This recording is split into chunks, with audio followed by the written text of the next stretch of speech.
Why does everyone play the Caro Kann opening in chess? It's probably because of GothamChess. Levy Rosman has over 3 million YouTube subscribers, and he's the chess streamer of the year.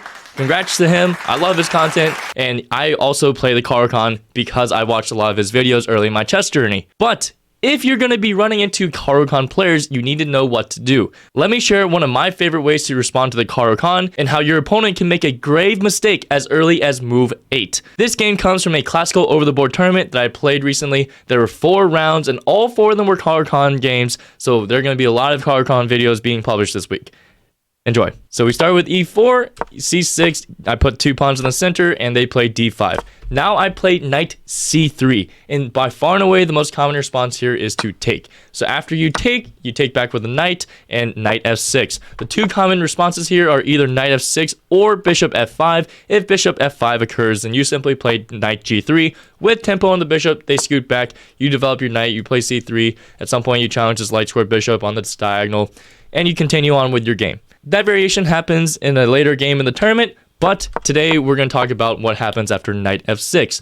After you take the knight, black has an option to take with either pawn. Either way, they're going to end up with doubled f-pawns.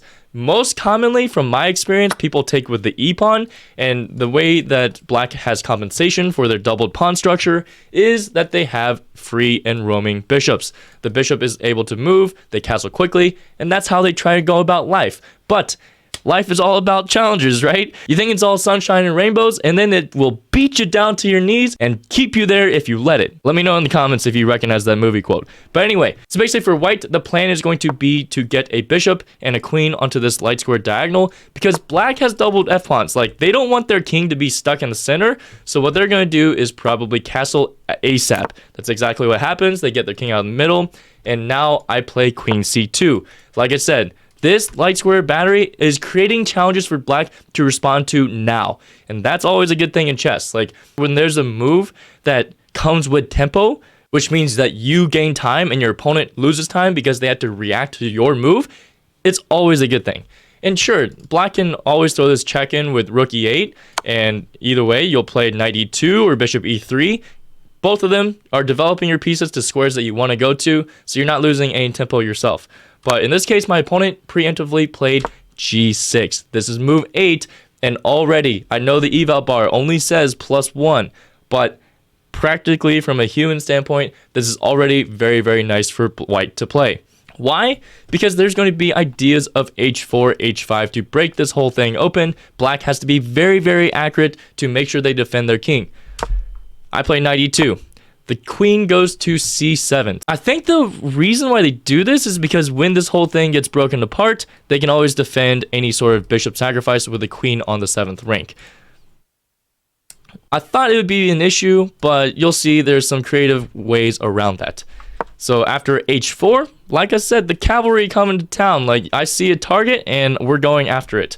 They play bishop e6, and now I simply play h5. Black's done nothing to stop my plan. I proceed forward with it because, for example, if you take this, that is catastrophic, right? You can tell that the king is not very safe. The f-pawns act as a wall. All of a sudden, my rook's coming to attack the king. There's all sorts of crazy discoveries. It is just not good. So instead, black's like, no, I'm just going to try and keep calm and Caro on. If you want a shirt like this, then you can go get one from my Etsy store. I also have the Get Forked shirt and a newer edition, the Sack Mate. So go check it out, link in the description below. But all right, black instead says f5, a very creative solution to try and keep everything intact. And like I said, like, now my light square bishop can't sacrifice itself on g6. If you want to see a game like that, I'll also post it in the description below. It's a short video, only 1 minute long. But f5 also maybe allows me to play something like g4 in the future to reopen up the threat of sacrificing on g6. We'll have to assess that later. So in the meantime, I play bishop e3. In hindsight, I'm not sure why. I did get a little bit scared as soon as I let go of the piece. I got a little scared that f4 was going to come. But then I analyzed this and I thought bishop d2 and I'm fine. And if anything, this pawn on f4 is like blocking this whole battery of the queen and bishop. So I was like, okay, it's just a ghost. Like, you know, sometimes in chess you see a ghost and you run away, but then you're like, wait, it actually can't do anything to harm me. So in this scenario, bishop e3, not great, not bad. More than likely, I probably should have just gone ahead and played bishop h6. This bishop is immovable from this spot right now, and it comes with tempo. Again, gaining time against your opponent.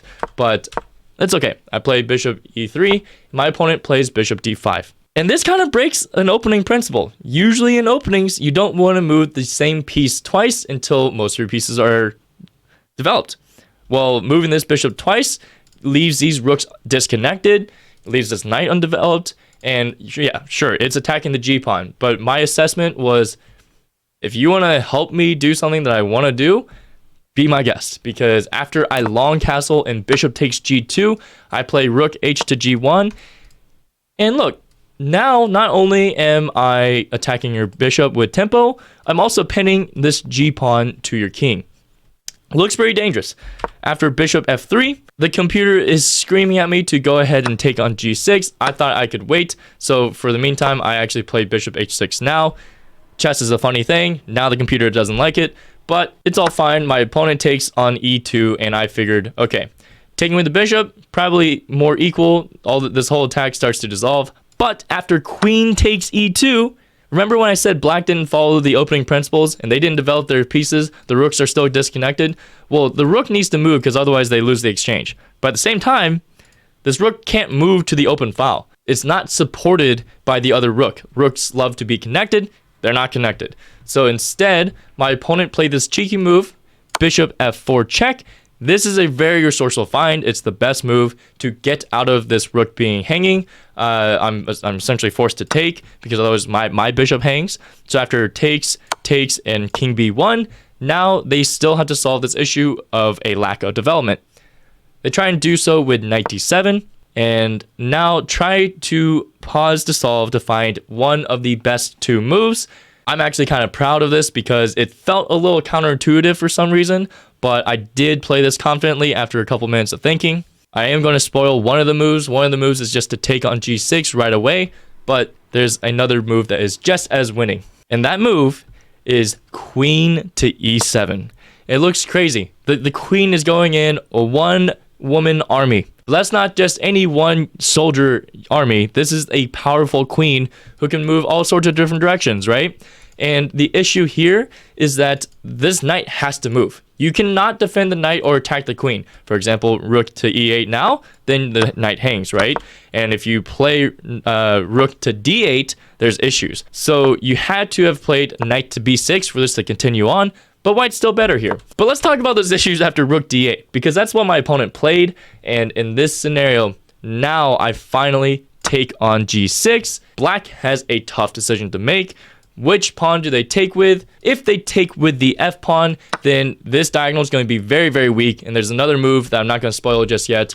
But after that, my opponent does take with the h pawn.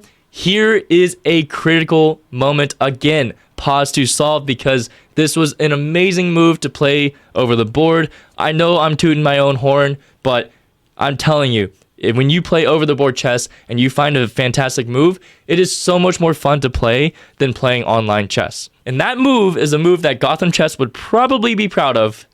Rook takes g6. Double X-slam.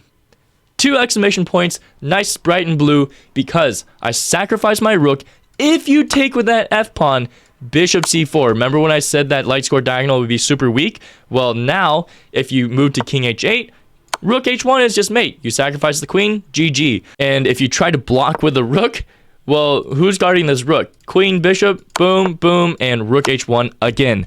So instead of taking my rook, my opponent saw that, and they tried to go king h7. The issue with this is not rook h1 just yet, because the rook would hang. Instead, I found the move rook to g3, threatening to have a ladder mate on the h-file, or at the very least win the queen. And my opponent tried to preemptively stop that. But the reason why I played rook g3 and not rook g2 is because I saw this nice idea.